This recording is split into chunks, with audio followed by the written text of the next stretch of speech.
Welcome, ladies and gentlemen, boys and girls, children of all ages. Welcome to the channel. It's your boy, World of Wrestling, here today to discuss about AEW Dynamite December 14th, 2022 review. This was a good show overall. I actually enjoyed myself for what it was. The 2 hours passed extremely quick, and it was a good show. I enjoyed it for what it was. MJF, Ricky Starks killed it. The ending, I feel a little sour on. I think it would have been nice if they would have been able to given them at least a 5-minute overrun on this 10 o'clock in the 10 o'clock hour. We got a little bit extra for this ending, because it kind of felt lackluster. It's something that we have seen in TNA before, Impact Wrestling. Impact Wrestling has done this kind of stuff in the past. WWE, under normal circumstances with something like this, they'd actually end up making the challenger, who is the face, and the champion, the heel, usually kick out of a move like this and continue on with the match, which is something I would have appreciated to see, and then just see MJF close the match out immediately after that with his finishing maneuver or submission. That's the only gripe I really have with this match. Overall, though, these two guys did an excellent job with each other. Very exciting matchup. A matchup you could have put on a pay-per-view and it would have killed it. I really think this was a pay-per-view quality matchup, except for the ending, like I said. But at the end of the day, this was not a terrible matchup by any means whatsoever. MJF walks away still retaining his AEW World Championship. After the match was over, we see Bryan Danielson showing up as he's walking up the ramp, and he goes after MJF in a very funny fashion, chasing after him. MJF tries to jump over the barricade. The barricade actually slides across the floor, and he can't really jump over, but still manages to run away and runs up the stairs in the audience. I thought that was fucking awesome. Then we kickstart to the very beginning of the show. I'm just going to go right through it, chronological order. I'm not going to have to cover anything on the main event since I already talked about it just here on the video. I think the main event is the number one thing to talk about anyway. The opener to the show was the Trios Tag Team matchup for the titles in the Best of 7. This was just a regular, ordinary match. Now, apparently, Death Triangle tried to use the hammer in the middle of this matchup, and it worked in their favor. They eventually put Nick Jackson in a submission hold. He was suffering with an ankle problem during the matchup at some point earlier in the match, and he had to tap out because the pain was unbearable on his ankle. And smart move on his part, because next week they got to wrestle them again. This time around, it's going to be in a no holds barred match, or a no DQ match where anything goes. This should be very, very fun. The Tornado Tag Wrestling will be definitely something that will take place in this matchup. It is well worth doing it in this type of matchup because there are no rules, as well as everything else leading up to the final match, which is match 7. We all know where this is leading. We're going to see the Elite win 2 matches in a row, and then we will see them in a ladder match in match 7. This is going to be a fucking crazy Tornado Tag Wrestling type style taking place. It's going to be a fucking blast these last 3 matches, so kick back and enjoy what we're about to see in the next 3 weeks. I think it's going to be fun as shit. And I'm pretty certain the main event for their last match will be the main event of the show, which is the right way to go anyway. So yeah, that was what was brought up by Kenny Omega to make it a no DQ match. Later on in the show, they did discuss about the matches, the other two matches that could take place as well if necessary, which, as we all know, is very obvious it's going to happen. And more than likely, the Elite are going to win the fucking tag team titles from Death Triangle, which absolutely blows in my opinion, but whatever. We move on from that. We go straight into MJF backstage. He's asked his thoughts on Ricky Starks and his promo from last week. He says, well, you know, it's very funny how he had to take 7 minutes of his time to cut me down in a promo. And he had his big break. He was great. He was excellent.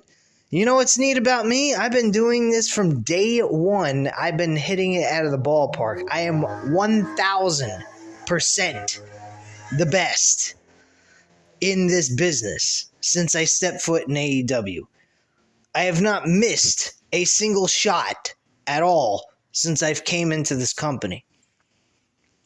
So he says, yeah, I was born in with a silver spoon in my mouth, and I was born with good looks and great parents and everything else in between, and you unfortunately had to go ahead and crawl around in the streets and live in the backseat of your car and eat out of trash cans while I lived the high life, and life sucks, and I'm better than you, and the whole world knows it. He kind of rambles on more and more about the entire, what he's going to do during this match and so forth. The typical stuff that we all are used to. And that was pretty much all that took place in that segment. All right, the next matchup that we had take place on this show was Brian Cage versus Jack Perry Jungle Boy. This was a fun little matchup. I enjoyed it for what it was. I thought it was pretty decent. And Brian Cage ends up losing the match, unfortunately, to Jungle Boy. Jungle Boy has a little bit of a storyline taking place between himself and the Firm. After the match was over, he called out Big Bill. I'm going, who the fuck is Big Bill? Now, I do know that there was a report running around that there will be a name change for W. Morrissey. I didn't have a problem with W. Morrissey. Why the fuck would you change it to Big Bill? What the hell were they thinking? TK, bro, you got to do another name change. This is not going to work. This is a terrible name change. It sucks. I don't like the name. Big Bill? Why don't you just call him Big Cass? Or something else? Big W. Something. Anything. What the fuck is this? Or Big Morrissey. What the fuck did he have to go with Big Bill? What the hell is Big Bill? Sounds like a fucking hillbilly. He ain't no hillbilly. He's a fucking big giant northern type of guy.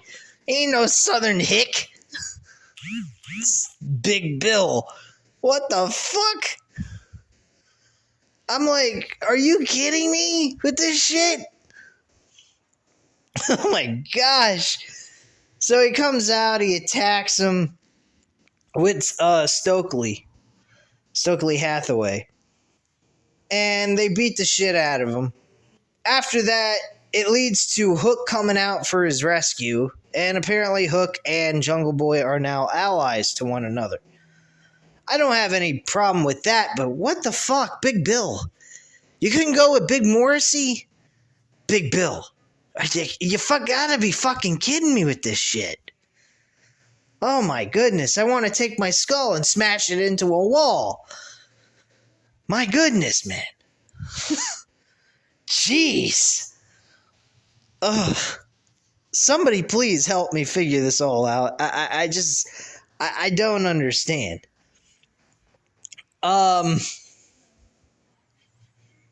But yeah, that is what we saw with good old Big Bill. Big Bill, I can't believe this shit. Following that wonderful thing about good old Big Bill, we then went right to the backstage with Jon Moxley and the rest of the Blackpool Combat Club with Claudio and Wheeler Yuta. Apparently, Claudio and Wheeler Yuta both won the Ring of Honor Pure Wrestling Championship and the Ring of Honor World Championship at the Final Battle pay-per-view, which I did not have the money for, nor did I actually watch, unfortunately. I may go ahead and take a look. I may take a look at the finances, see how I'm doing, and I may actually purchase the pay-per-view anyway just to see a replay of it and see how the show was overall. And I may give you guys a live stream review on that and tell you guys how I felt about it, despite the fact knowing three results on the show. The Ring of Honor tag team titles changed hands as well, thanks to the Ass Boys and all that nonsense. So I'm going to go ahead and possibly take a look at purchasing the pay-per-view, have ownership of it, and see how it goes. I heard some good positive reviews about it, at least from the thumbnails and the writing on the thumbnails that state that that pay-per-view wasn't a bad pay-per-view at all to watch. So I'll take a shot at it, see if I have the money and finances for it, and then actually watch it and give you guys my insight. If I don't, well, then you guys will not get a review, and you guys will know I wasn't able to afford it or take time to go watch it. Anyway, let's move on here. Jon Moxley with the Blackpool Combat Club. They're talking about how they are going ahead and they're challenging everyone between Dynamite, between the Rampage and Dark even. Oh my God, I can't imagine these guys being on Dark. Maybe Wheeler Yuta defending the Ring of Honor Pure Wrestling Championship to get some eyes on the Dark episodes. Not that I really would care, but yeah. I personally feel like this was a pretty crazy promo. He's talking Jon Moxley's talking about how he's going to kick Sammy Guevara's ass at the Rampage episode this coming Friday, which is tonight anyway. I really wish they'd do something about that. There's talks about Ring of Honor possibly being on Honor Club, having a week-to-week televised show on there. Why doesn't AEW just come up with their own streaming service and have Ring of Honor on there like WWE used to do at NXT? They're having a hard time trying to find a network at this time to put Ring of Honor on a week-to-week televised show.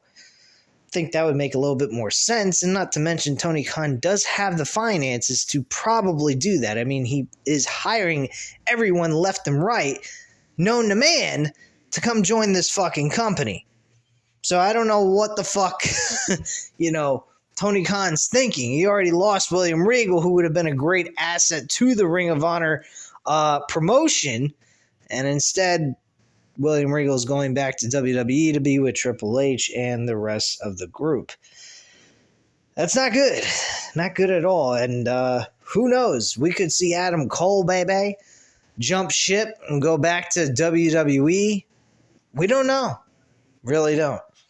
I'm a bit surprised by this, really, with William Regal. I don't know why he would just jump ship over to WWE instantly just because Triple H is there, but hey, it is what it is. I'm not going to make a big thing out of it, but it was kind of cool seeing him with MJF. I thought maybe they were going to make him a manager of MJF, and I think that would have been a great combination between the two, but unfortunately, that was not the case.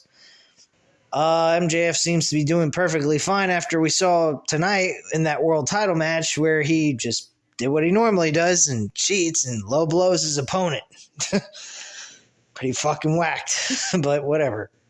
I hope to see that MJF wins a match clean, at least, and retains his championship. I do not want to see him constantly, every single match, having to cheat to win. I think that is a little overkill and doesn't really give MJF the prestigious run as a champion in my book. I'd like to see him win a couple of matches, clean with his opponents that he defends his title against. But hey, it is what it is. So we move on from that. We go to the House of Black and the Factory with QT Marshall, and they get wiped off the planet with an atomic bomb by the House of Black. House of Black take care of business tonight in a very quick fashion and walk away with the W in this 6-man tag team joke fest. Next up, we had Chris Jericho go up against this so-called jobber named Action Andretti. And this kid shocked the hell out of me tonight. I don't know what the hell TK was thinking, unless this guy is getting turned into some mega star and he's going to do something amazing in this promotion.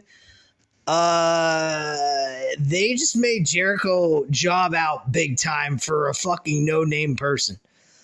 So he better be doing something big with this company after a win like that. Seriously, they better be doing something good with him in the mid-card division. Over a TNT championship, doing something with a big-name star outside of Chris Jericho, anything. Because this was a complete and utter shocker of a match. Jericho was kicking some fucking ass, hit the code breaker, went for the pinfall, but he kicks out. This kid ends up winning the match at the end of the day and pulls off a great matchup with Chris Jericho. These two fucking killed it. I love this match. This was fucking fun as shit. But the ending was shocking as shit. And it just reminds me of Jericho doing what he did for John Cena back in the day in 2002. I gotta give credit where credit's due, man. Chris Jericho is a very, very unselfish human being. He wants the best for everybody on this roster, from the veterans to the newbies to everybody. He has tried everything to help elevate everyone that's involved with him in matches and works that they do together in storylines. And the guy he's just an amazing guy. I remember back in the mid-2000s, he was trying so hard to outdo and outperform Shawn Michaels. He wanted to be, when he was young, a Shawn Michaels type of guy. The hair, the attire, the whole bit. He wanted to do it all. He wanted to make every match a meaningful and enjoyable, historic matchup like Shawn Michaels used to do. And as he's gotten older, he has reached a whole nother level than Shawn Michaels. I'm not putting down Shawn Michaels by any means at all. Shawn Michaels is the man, the absolute best entertainer, wrestler known to the business. But Jericho has just been able to do it so much longer and has done it so well. You have to give Jericho the slight edge over Shawn Michaels. That's just my viewpoint on it. I don't know how you guys feel. Maybe you guys still feel that Shawn Michaels is the superior guy compared to Chris Jericho. But you guys got to admit, this guy, since he has left WWE, he has moved himself up the ladder of pro wrestler. He went to New Japan. Him and Kenny Omega fucking killed it over the, believe it was the United States Championship. Excellent matchup. Great stuff.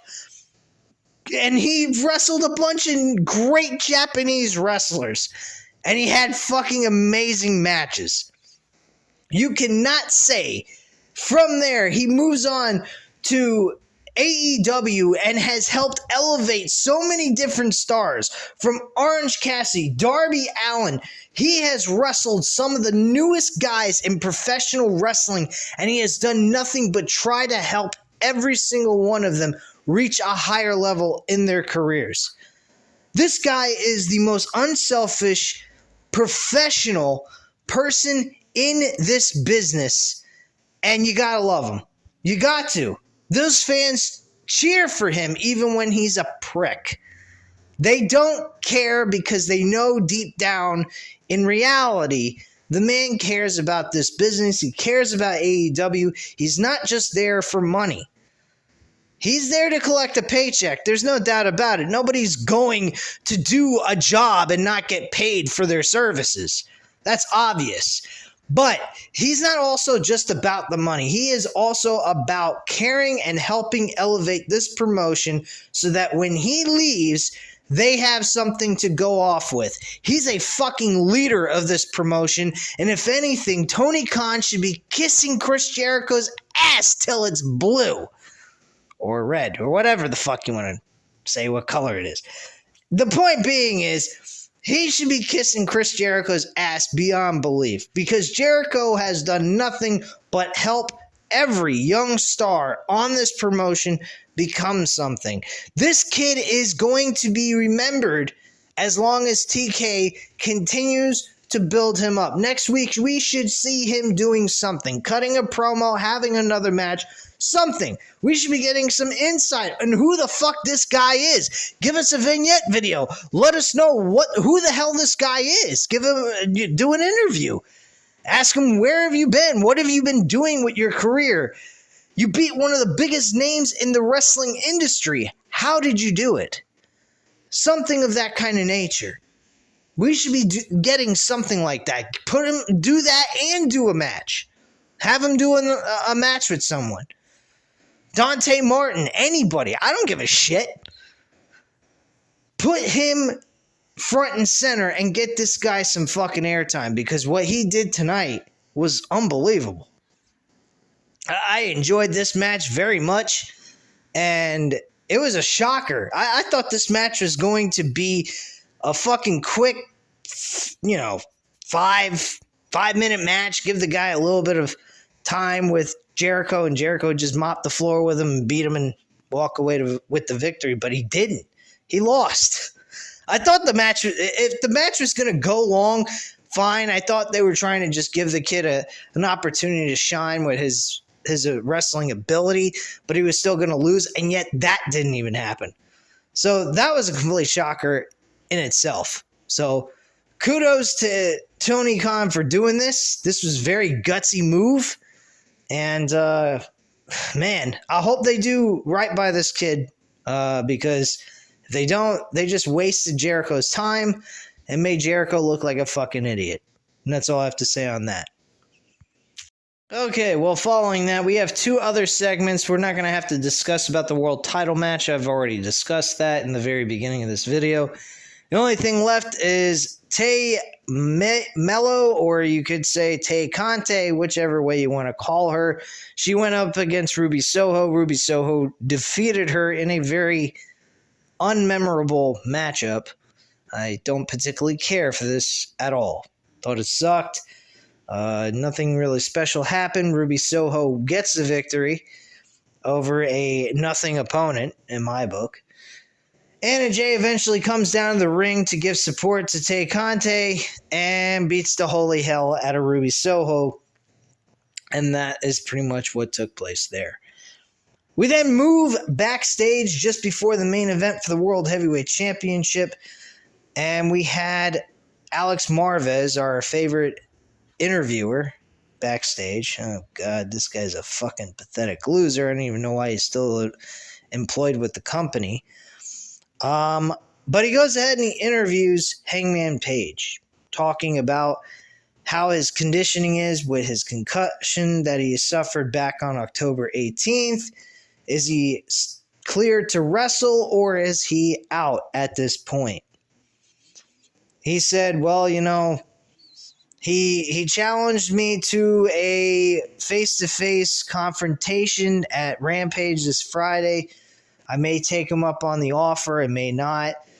One of the Dark Order members was saying, don't do it. It's not worth your time right now. You need to recover, so forth. Being considerate about his health and not worried about, pride or anything like that at this time until things get better for him. And he goes ahead and he says, yeah, this concussion is really bad. The way things are right now, I don't know when I should be back. But right now I'm just taking it easy. I don't know when they're going to clear me. This concussion was really bad. I mean, if being knocked out and snoozing for about a full minute isn't considered a really bad concussion, I don't know what is. They pulled me backstage. They asked me a couple of questions. I started remembering certain things after a while. They showed me a picture of my son in my phone. I'm looking at his face and his eyes, his green eyes, and they asked me, do you know what your son's name is? And he hesitated to respond, and then he finally said, I couldn't remember my son's name. That was heartbreaking. I hope that was not real. I hope this is just a work. If this is real and they asked him that question, he couldn't remember his son's name, that is insane. That was a really bad concussion. He's lucky he didn't get his neck snapped, and what have you. But yeah, this was a very sad. I actually got a little emotional. Not saying I was crying. I just felt bad for the guy. If this was true. Now, if this was a work, man, did he sell me on this fucking whole perception that he was actually literally that badly injured with this concussion. Because, damn, I could not imagine sitting there being asked questions about certain things to help jar my memory to make sure I'm okay, and then they show a picture of my own kid and I can't remember his name. That would be the worst feeling in the fucking world. To forget your own son's name after suffering a severe concussion. I wouldn't know how to react to that. I probably would cry. No lie, man. I probably would cry and say, what the fuck's wrong with me? I can't even remember my own kid's name. That's sad. I mean, I would have felt terrible. But yeah, man. That was a little bit of a heartstring type of moment right there. I think Tony Khan, if this is a work, Tony Khan did a very good job with Hangman Page selling this idea that he couldn't remember his son's name. I think a lot of people would find that heartbreaking if this is true. If it's not, then we were just played like fiddles and we bought into this shit. I'm hoping it's just a work and it wasn't actually a real thing. But yeah. That is pretty much the overall review, and you guys already know what happened in the world title match. The world title match was a good matchup between these two guys. Match ended with a low blow. MJF goes for the roll-up pinfall after having the referee shoved out of the way so he could get that low blow in, and just does a roll-up pinfall for a 1-2-3, and that's how the match ended. And then Bryan Danielson showed up, and that's how the show went off the air, with him celebrating with Ricky Starks, pretty much considering him to be more of the winner of the match, despite the fact he didn't actually win the title at the end of the day. So that is the entire show in a nutshell. I hope you enjoyed this review. If you did, go ahead and hit the like button. If you're not already subscribed to the channel, of course, go ahead and subscribe to the channel. And as always, leave a comment down below. I'll definitely get back to you on that. And I thank you guys very much for watching, and have a great night, guys. Bye.